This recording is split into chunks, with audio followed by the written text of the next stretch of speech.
B.R. Ambedkar और महात्मा गांधी के मध्य सन 1932 में हस्ताक्षरित पूना समझौते में प्रावधान था। ऑप्शन ए, भारत के लिए डोमिनियन स्थिति बनाए जाने का। ऑप्शन बी, मुसलमानों के लिए पृथक निर्वाचन क्षेत्र का। ऑप्शन सी, निम्न वर्गों के लिए पृथक निर्वाचन क्षेत्र का। ऑप्शन डी, निम्न वर्गों के लिए आरक्षण सहित संयुक्त निर्वाचन क्षेत्र का।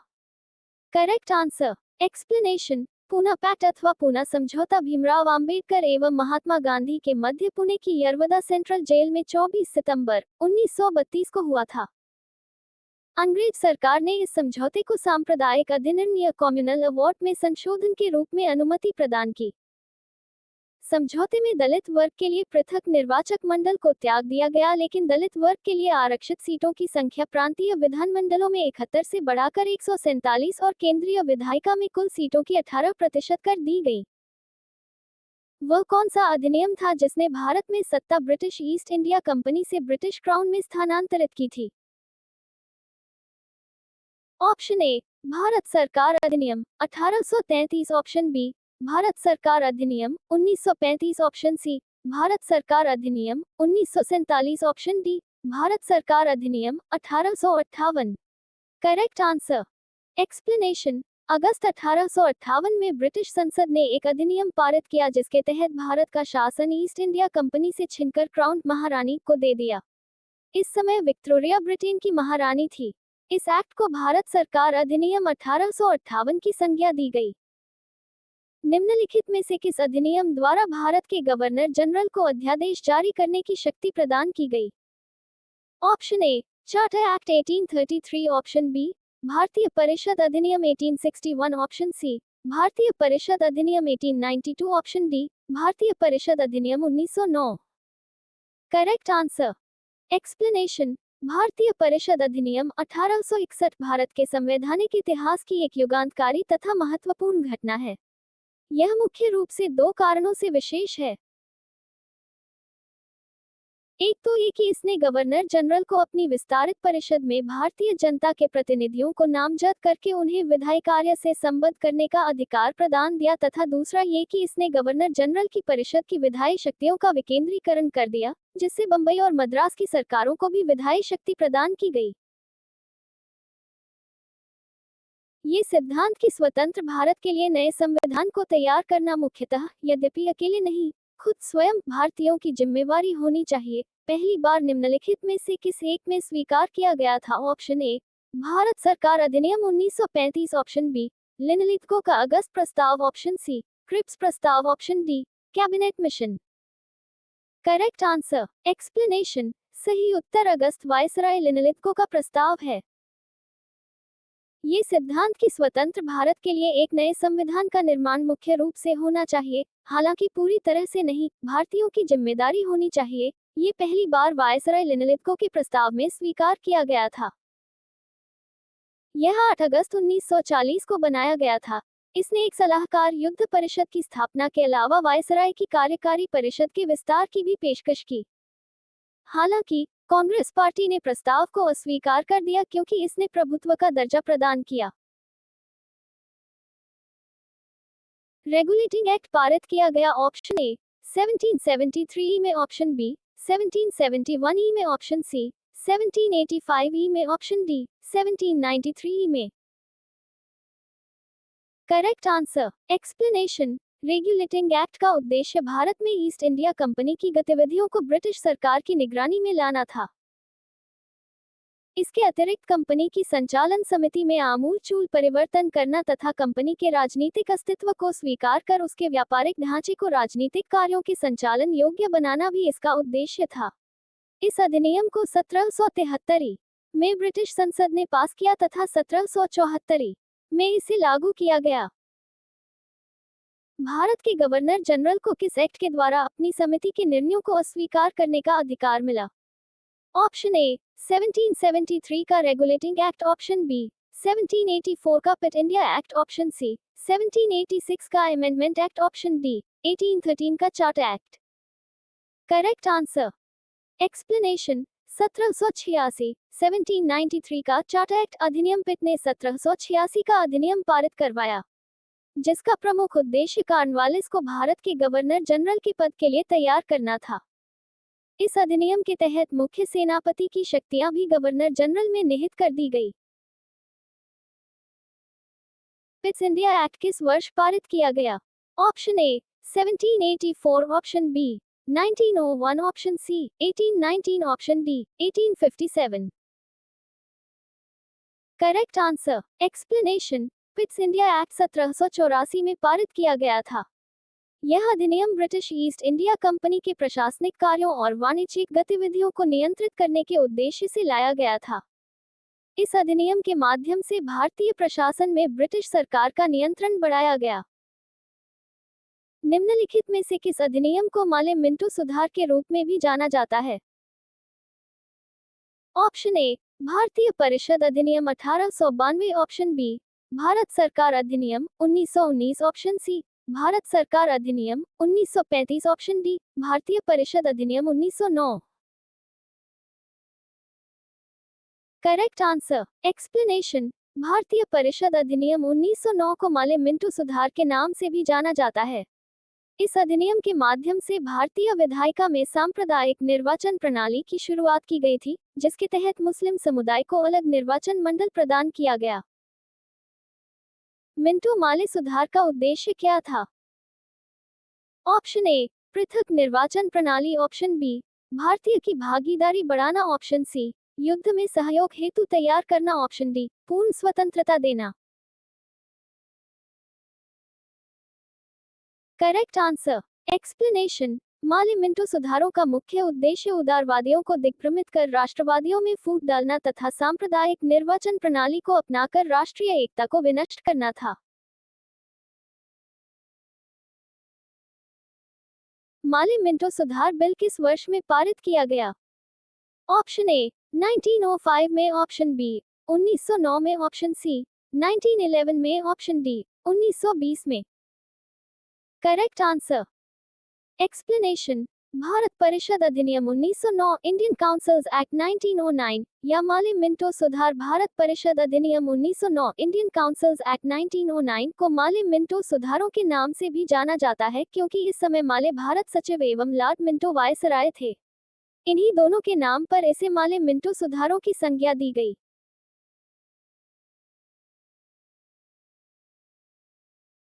मुसलमानों के लिए अतिरिक्त निर्वाचक मंडल प्रारंभ में किसके द्वारा लाया गया था? Option A Cripps Mission 1942, option B Morley Minto सुधार 1909, ऑप्शन सी मॉन्टेग्यू चेम्सफोर्ड सुधार 1919, ऑप्शन डी भारत सरकार अधिनियम 1935। Correct answer explanation. वर्ष 1909 में भारत परिषद अधिनियम, जिसे माले मिंटो सुधार भी कहा जाता है, लाया गया। इस अधिनियम द्वारा चुनाव प्रणाली के सिद्धांत को भारत में पहली बार मान्यता मिली। गवर्नर जनरल की कार्यकारी परिषद में पहली बार भारतीयों को प्रतिनिधित्व मिला तथा केंद्रीय एवं विधान परिषदों के सदस्यों को सीमित अधिकार भी प्रदान किए गए। 1909 के इंडियन काउंसिल एक्ट में किस बात की व्यवस्था की गई थी? ऑप्शन ए द्वैध शासन प्रणाली, ऑप्शन बी सांप्रदायिक प्रतिनिधित्व, ऑप्शन सी संघीय व्यवस्था, ऑप्शन डी प्रांतीय व्यवस्था। Correct answer explanation. 1909 के भारत शासन अधिनियम को भारत सचिव और वायसराय के नाम पर माले मिंटो सुधार भी कहा जाता है। इसका निर्माण उदारवादियों को संतुष्ट करने के लिए किया गया था। लॉर्ड मिंटो को सांप्रदायिक निर्वाचन मंडल का पिता कहा जाता है, क्योंकि उन्होंने इन सुधारों के माध्यम से पृथक निर्वाचन मंडल के सिद्धांत का प्रारंभ किया। भारतीय राष्ट्रीय कांग्रेस ने 1909 के अपने अधिवेशन में इस अधिनियम के अन्य सुधारों का तो स्वागत किया, लेकिन धर्म के आधार पर पृथक निर्वाचक मंडलों की स्थापना के प्रावधान का विरोध किया। मॉन्टेग्यू चेम्सफोर्ड सुधार में प्रावधानों का सार था ऑप्शन ए राज्यों की स्वायत्ता, ऑप्शन बी प्रांतों में दोहरा शासन, ऑप्शन सी हिंदू मुस्लिम हेतु अलग अलग निर्वाचन व्यवस्था, ऑप्शन डी राज्यपालों को वीटो शक्ति। Correct answer explanation. Montagu Chelmsford सुधार विशेषताएं: 1. केंद्र में द्विसदनात्मक विधायिका की स्थापना। 2. केंद्र में प्रत्यक्ष निर्वाचन व्यवस्था। 3. प्रांतों में द्वैत शासन प्रणाली की शुरुआत। 4. लोक सेवा आयोग का गठन किया गया। 5. पहली बार महिलाओं को सीमित मात्रा में मत देने का अधिकार। 6. केंद्रीय बजट को राज्य के बजट से अलग किया गया। 1946 का कैबिनेट मिशन 3 मंत्रियों में गठित था। निम्नलिखित में से कौन इसका सदस्य नहीं था? Option A Lord Pethick Lawrence, option B A V Alexander, option C sir Stafford Cripps, option D Lord Amery. Correct answer explanation. वर्ष 1946 में ब्रिटेन के प्रधानमंत्री एटली ने भारत में एक 3 सदस्यीय उच्च स्तरीय शिष्टमंडल भेजने की घोषणा की। इस शिष्टमंडल में ब्रिटिश कैबिनेट के 3 सदस्य लॉर्ड पैथिक लॉरेंस, भारत सचिव सर स्टेफर्ड क्रिप्स, व्यापार बोर्ड के अध्यक्ष तथा वी अलेक्जेंडर एडमिरल्टी के प्रथम लॉर्ड या नौसेना मंत्री थे। इस मिशन को विशिष्ट अधिकार दिए गए थे तथा इसका कार्य भारत को शांतिपूर्ण सत्ता हस्तांतरण के लिए उपायों एवं संभावनाओं को तलाशना था। कैबिनेट मिशन योजना के विषय में कौन सा सही नहीं है? ऑप्शन ए प्रांतीय समूहीकरण, प्रोविंशियल ग्रुपिंग, ऑप्शन बी भारतीय सदस्यों वाला अंतरिम मंत्रिमंडल, ऑप्शन सी पाकिस्तान की स्वीकृति, ऑप्शन डी संविधान निर्माण का अधिकार। Correct answer explanation. Cabinet mission 1946 का उद्देश्य: 1. संविधान सभा का गठन करना, यह मुख्य उद्देश्य था। 2. भारत का विभाजन, ये गौण उद्देश्य। 3. संविधान सभा के सदस्यों का निर्वाचन जनता के द्वारा अप्रत्यक्ष रूप से होगा। 4. संविधान सभा का एक सदस्य 10 लाख जनसंख्या पर चुना जाएगा। 5. संविधान सभा में कुल 389 सदस्य होंगे, इनमें से 296 सदस्य निर्वाचित होंगे और 93 में सदस्य मनोनीत होंगे, जिसमें 14 सदस्य राजस्थान से सम्मिलित थे।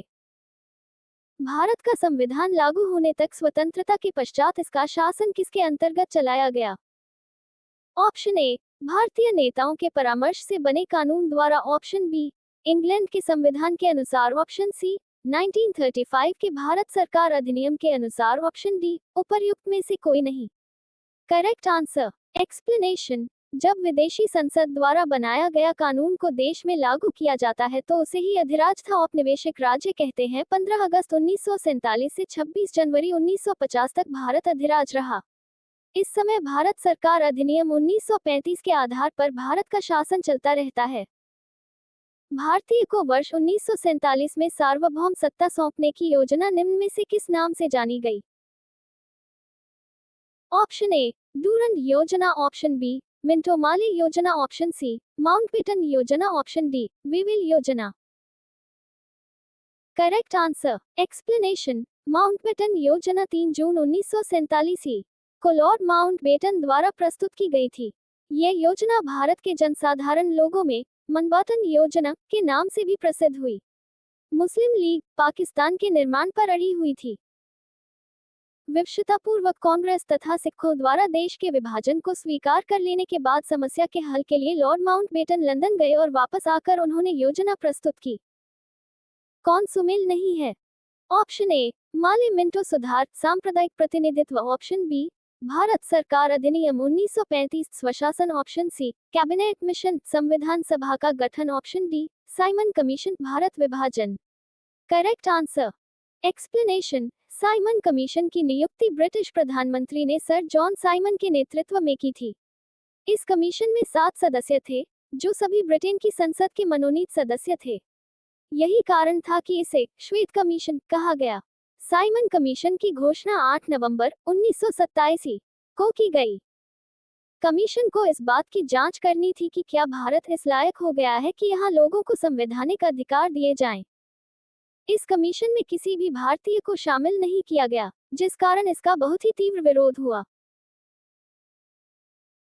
भारत शासन अधिनियम 1919 के अंतर्गत विधायिका का अंतिम निर्वाचन किस वर्ष में किया गया था? Option A 1930, option B 1934, option C 1945, option D 19। Correct answer explanation. केंद्रीय विधानसभा के चुनाव भारत सरकार अधिनियम 1919 के तहत वर्ष 1926 और 1945 में हुए थे। विधानसभा का अंतिम चुनाव 1945 में हुआ था। भारत सरकार अधिनियम 1919 भारत सरकार अधिनियम 1919 भारत में अंग्रेजों द्वारा पारित संसद का एक अधिनियम था। ये भारत सरकार में भारतीयों की भागीदारी का विस्तार करने के लिए पारित किया गया था। यह अधिनियम भारत के राज्य सचिव एडविन मोंटेग्यू और वायसराय लॉर्ड चेम्सफोर्ड की रिपोर्ट में अनुशंसित सुधारों का प्रतिनिधित्व करता है। यह अधिनियम शुरू में 1919 से 1929 तक 10 वर्षों के लिए अधिनियमित किया गया था। यह अधिनियम उदार निरंकुशता के अंत का प्रतिनिधित्व करता है। साइमन कमीशन द्वारा 10 वर्षों में इसकी समीक्षा की जानी थी। अखिल भारतीय महासंघ स्थापित करने का प्रावधान शामिल किया गया था। ऑप्शन ए भारत सरकार अधिनियम 1935 में, ऑप्शन बी अगस्त प्रस्ताव 1940 में, ऑप्शन सी भारत सरकार अधिनियम 1919 में, ऑप्शन डी कैबिनेट मिशन प्रस्ताव 1946 में। Correct answer. एक्सप्लेनेशन। ब्रिटिश शासनकाल के दौरान 1935 का भारत शासन अधिनियम पारित किया गया, जिसमें केंद्र और राज्यों के बीच शक्तियों का बंटवारा किया गया था तथा राज्य में द्वैत शासन समाप्त कर केंद्र में द्वैत शासन को लागू किया गया था। इसमें एक अखिल भारतीय महासंघ स्थापित करने का प्रावधान शामिल किया गया था। इस संघ का निर्माण तत्कालीन ब्रिटिश भारत के प्रांतों, चीफ कमिश्नर प्रांतों एवं देशी रियासतों से मिलाकर होना था, परंतु यह व्यवस्था लागू नहीं की जा सकी। 1935 के भारत सरकार अधिनियम द्वारा स्थापित होने वाले संघ में अवशिष्ट शक्तियां गवर्नर जनरल को प्रदान की गई थी।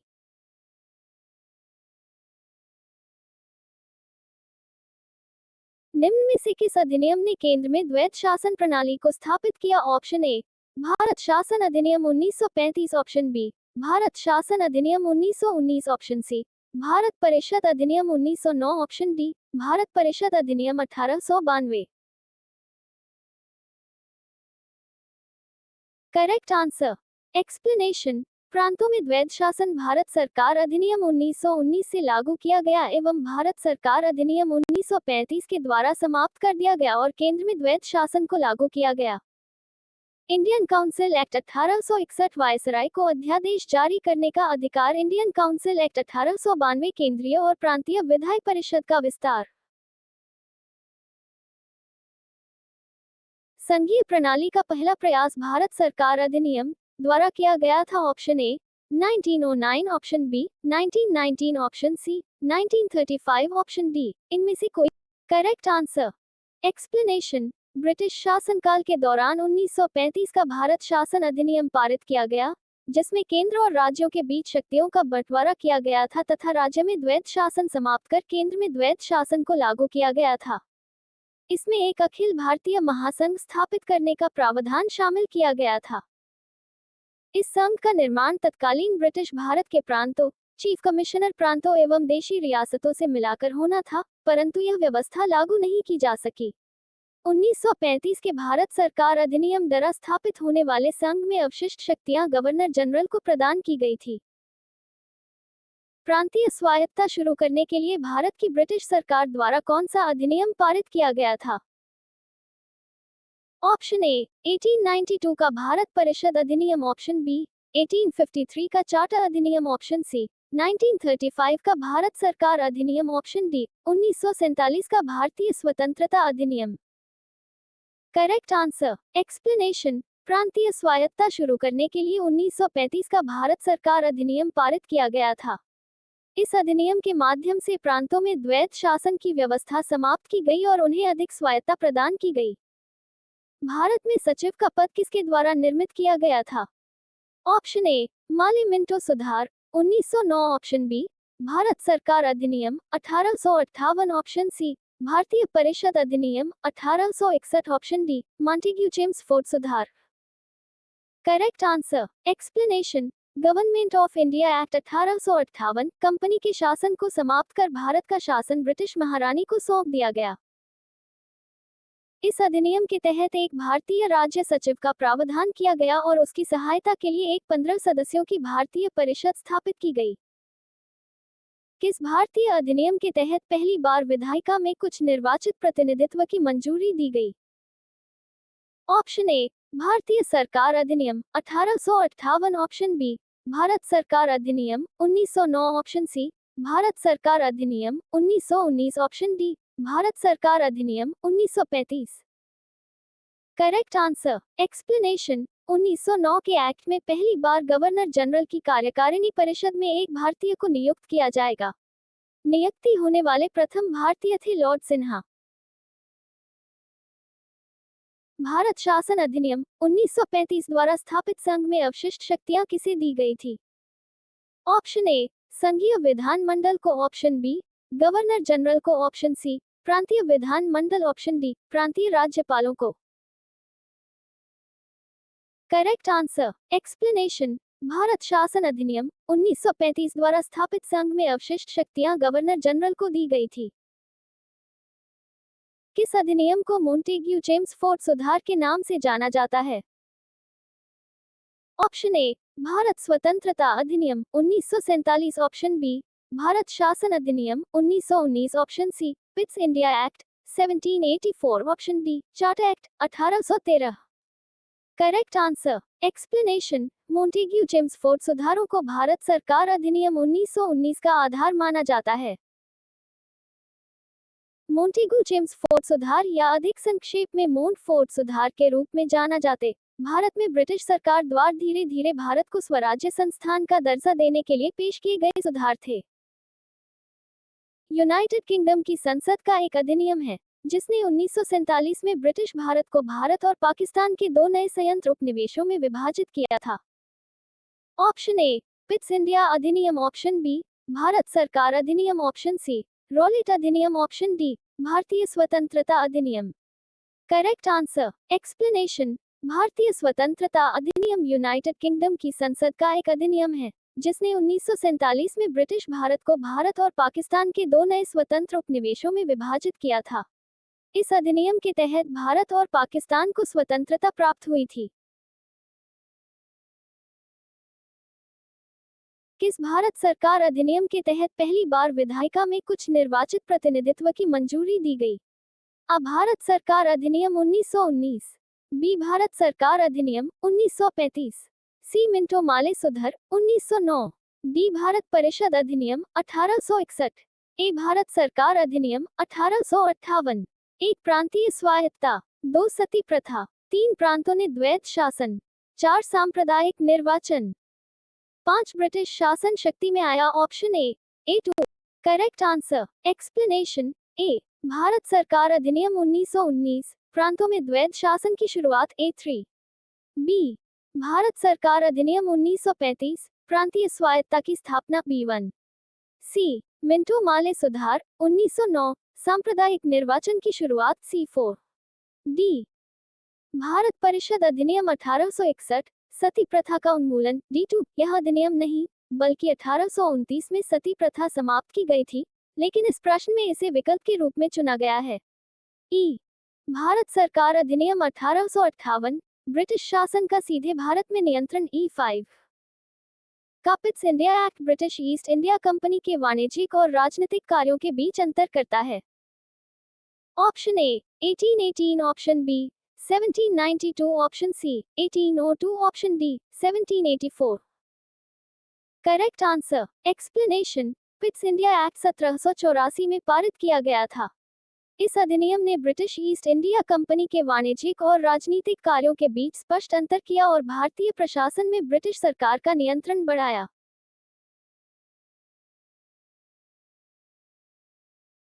सुमेलित कीजिए। सूची ए के भारत सरकार अधिनियम 1919, बी भारत सरकार अधिनियम 1935, सी मिंटो माले सुधार 1909, डी भारत परिषद अधिनियम 1861, ए अधिनियम 1858।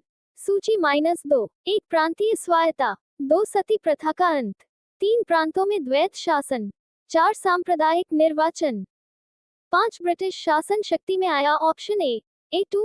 Correct answer explanation. अब 1 भारत सरकार अधिनियम 1919 ने प्रांतीय स्वायत्ता की शुरुआत की। B3 भारत सरकार अधिनियम 1935 ने प्रांतों में द्वैत शासन की व्यवस्था को समाप्त किया। C4 मिंटो माले सुधार 1909 ने सांप्रदायिक निर्वाचन प्रणाली को लागू किया। D2 भारत परिषद अधिनियम 1861 ने सती प्रथा का अंत किया। A5 अधिनियम 1858 ने ब्रिटिश शासन शक्ति को मजबूत किया। सूची 1 को सूची 2 से सुमेलित कीजिए। सूची -1 असुरत विभाजन, बी सांप्रदायिक अधिनिर्णय, सी सर्वदलीय सम्मेलन, डी पूर्ण स्वराज्य का संकल्प। सूची -2 1 1929, 2 1928, 3 1932, 4 1907, 5 1905। Option A correct answer explanation. Congress का सूरत विभाजन 1907। सांप्रदायिक अधिनियम 16 अगस्त 1932 को ब्रिटिश प्रधानमंत्री रामसे मैकडॉनल्ड द्वारा भारत में उच्च वर्ग, निम्न वर्ग, मुस्लिम, बौद्ध, सिख, भारतीय ईसाई, एंग्लो इंडियन, पारसी और अछूत दलित आदि के लिए अलग अलग चुनाव क्षेत्र के लिए ये अवार्ड दिया। गांधी जी ने इसका विरोध किया था। साइमन कमीशन के विरोध एवं बहिष्कार के पूर्व ही 1925 में भारत सचिव लॉर्ड बर्किनहेड ने कांग्रेस के नेताओं को यह चुनौती दे डाली कि यदि वे विभिन्न संप्रदायों की आपसी सहमति से एक संविधान का मसवदा तैयार कर सके, तो ब्रिटिश सरकार निश्चित ही उस पर सहानुभूतिपूर्ण ढंग से विचार कर सकती है। भारतीय नेताओं ने इस चुनौती को स्वीकार करते हुए फरवरी 19 महारानी विक्टोरिया को भारत की साम्राज्य नियुक्त किया गया। ऑप्शन ए 1885 ई, ऑप्शन बी 1875 ई, ऑप्शन सी 1877 ई, ऑप्शन डी 1858 ई। Wrong answer. एक्सप्लेनेशन। महारानी विक्टोरिया जन्म 24 मई 1819, मृत्यु 22 जनवरी 1901 1837 में ग्रेट ब्रिटेन और आयरलैंड की महारानी के रूप में सिंहासन पर आरूढ़ हुई थी। 1877 में उन्हें भारत की सम्राज्ञी घोषित किया गया था। अपने उदार विचारों के कारण ही वह भारतीय जनमानस में प्रसिद्ध हुई थी। मात्र 18 वर्ष की उम्र में ही विक्टोरिया राजगद्दी पर आसीन हो गई थी। भारत का शासन प्रबंध 1858 में ईस्ट इंडिया कंपनी के हाथ से लेकर ब्रिटिश राजसत्ता को सौंप दिया गया। इसकी जो उद्घोषणा महारानी के नाम से की गई, उससे वह भारतीयों में जनप्रिय हो गई, क्योंकि ऐसा विश्वास किया जाता था कि उद्घोषणाओं में जो उदार विचार व्यक्त किए गए थे, वे उनके निजी और उदार विचारों के प्रतिबिंब स्वरूप थे। साम्राज्य विक्टोरिया ने 1858 की घोषणा में भारतीयों को बहुत सी चीजें दिए जाने का आश्वासन दिया था। निम्न आश्वासनों में से कौन सा ब्रिटिश शासन ने पूरा किया था? ऑप्शन ए, रियासतों को हड़पने की नीति समाप्त कर दी जाएगी। ऑप्शन बी, देशी रजवाड़ों की यथास्थिति बनाए रखी जाएगी। ऑप्शन सी, भारतीय व यूरोपियन सभी प्रजा को समान व्यवहार मिलेगा। ऑप्शन डी, भारतीयों के सामाजिक व धार्मिक विश्वासों में कोई हस्तक्षेप नहीं होगा। Correct answer. एक्सप्लेनेशन। रानी विक्टोरिया के दिनांक 1 नवंबर 1858 की घोषणा के अनुसार यह उद्घोषित किया गया कि इसके बाद भारत का शासन ब्रिटिश राजा के द्वारा व उनके वास्ते सेक्रेटरी ऑफ स्टेट द्वारा चलाया जाएगा। गवर्नर जनरल को वायसराय की पदवी दी गई, जिसका अर्थ था कि वह राजा का प्रतिनिधि था। किस अधिनियम की प्रमुख विशेषता प्रांतीय स्वायत्तता थी? Option A 1935, option B 1919, option C 1904, option D 1858। Correct answer. Explanation. British शासनकाल के दौरान 1935 का भारत शासन अधिनियम पारित किया गया, जिसमें केंद्र और राज्यों के बीच शक्तियों का बंटवारा किया गया था तथा राज्य में द्वैत शासन समाप्त कर केंद्र में द्वैत शासन को लागू किया गया था। इसमें एक अखिल भारतीय महासंघ स्थापित करने का प्रावधान शामिल किया गया था। इस संघ का निर्माण तत्कालीन ब्रिटिश भारत के प्रांतों, चीफ कमिश्नर प्रांतों एवं देशी रियासतों से मिलाकर होना था, परंतु यह व्यवस्था लागू नहीं की जा सकी। 1935 के भारत सरकार अधिनियम द्वारा स्थापित होने वाले संघ में अवशिष्ट शक्तियां गवर्नर जनरल को प्रदान की गई थी। सुमेल कीजिए। सूची -1। ए अगस्त घोषणा, बी अगस्त प्रस्ताव, सी अगस्त संकल्प, डी प्रत्यक्ष कार्यवाही दिवस। सूची 2। 1 Lord Linlithgow, 2 Lord Montagu, 3 Mohammed Ali Jinnah, 4 Mahatma Gandhi. Option A A2, B1, C4, D3, option B A3, B4, C1, D2, option C A1, B3, C2, D4। Correct answer. Explanation. Bharat सचिव मॉन्टेग्यू ने 20 अगस्त 1917 को एक घोषणा की, जिसके अनुसार ब्रिटिश शासन का लक्ष्य स्वशासित संस्थाओं का क्रमिक विकास करना है, ताकि ब्रिटिश साम्राज्य के अभिन्न अंग के रूप में भारत में क्रमशः उत्तरदायित्वपूर्ण शासन स्थापित किया जा सके। इसे अगस्त घोषणा के नाम से जाना जाता है। 8 अगस्त 1940 के लॉर्ड लिनलिथगो द्वारा प्रस्तुत प्रस्ताव में कांग्रेस की अंतरिम राष्ट्रीय सरकार गठित करने की मांग को अस्वीकार कर दिया। अगस्त संकल्प का संबंध महात्मा गांधी से है, जबकि मुस्लिम लीग ने कैबिनेट मिशन को अस्वीकार करते हुए 16 अगस्त 1946 को प्रत्यक्ष कार्यवाही दिवस के रूप में मनाया, जिससे देश में सांप्रदायिकता का तूफान सा आ गया। भारत का पहला संवैधानिक दस्तावेज कौन सा था जिसे ब्रिटिश सरकार ने लागू किया? ऑप्शन ए 1858 का भारत सरकार अधिनियम, ऑप्शन बी 1861 का भारतीय परिषद अधिनियम, ऑप्शन सी 1909 का माली मिंटो सुधार, ऑप्शन डी 1773 का रेगुलेटिंग।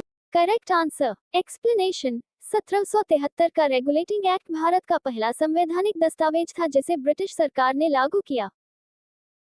इस अधिनियम के तहत ब्रिटिश ईस्ट इंडिया कंपनी के प्रशासनिक नियंत्रण में सुधार लाने के लिए कई प्रावधान किए गए। गवर्नर जनरल का पद स्थापित किया गया और कलकत्ता, अब कोलकाता, में सर्वोच्च न्यायालय की स्थापना की गई। किस अधिनियम के माध्यम से भारतीय उपमहाद्वीप में द्वैध शासन ड्याकी की स्थापना की गई थी? ऑप्शन ए 1919 का भारत सरकार अधिनियम, ऑप्शन बी 1935 का भारत सरकार अधिनियम, ऑप्शन सी 1909 का भारतीय परिषद अधिनियम, ऑप्शन डी 1853 का चार्टर अधिनियम।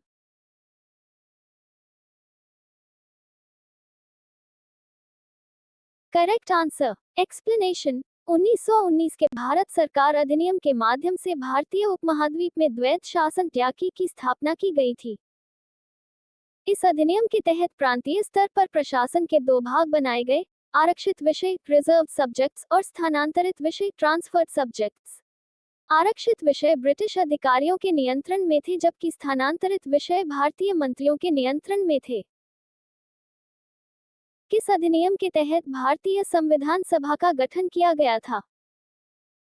ऑप्शन ए 1947 का भारतीय स्वतंत्रता अधिनियम, ऑप्शन बी 1946 का cabinet mission plan, option C 1935 का भारत सरकार अधिनियम, ऑप्शन डी 1919 का मोंटेग चेम्सफोर्ड सुधार।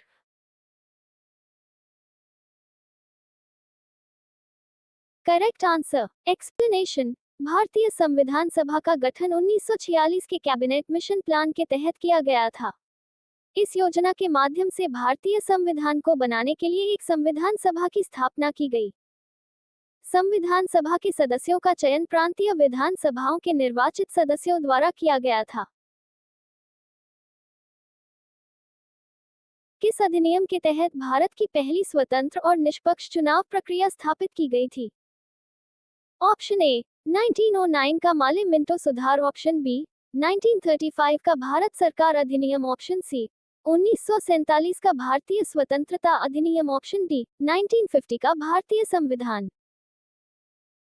करेक्ट आंसर एक्सप्लेनेशन 1935 के भारत सरकार अधिनियम के तहत भारत की पहली स्वतंत्र और निष्पक्ष चुनाव प्रक्रिया स्थापित की गई थी। इस अधिनियम के माध्यम से प्रांतों में द्वैध शासन की समाप्ति और पूर्ण प्रांतीय स्वायत्तता की स्थापना हुई। इससे पहले के चुनावों की तुलना में ये प्रक्रिया अधिक स्वतंत्र और निष्पक्ष थी।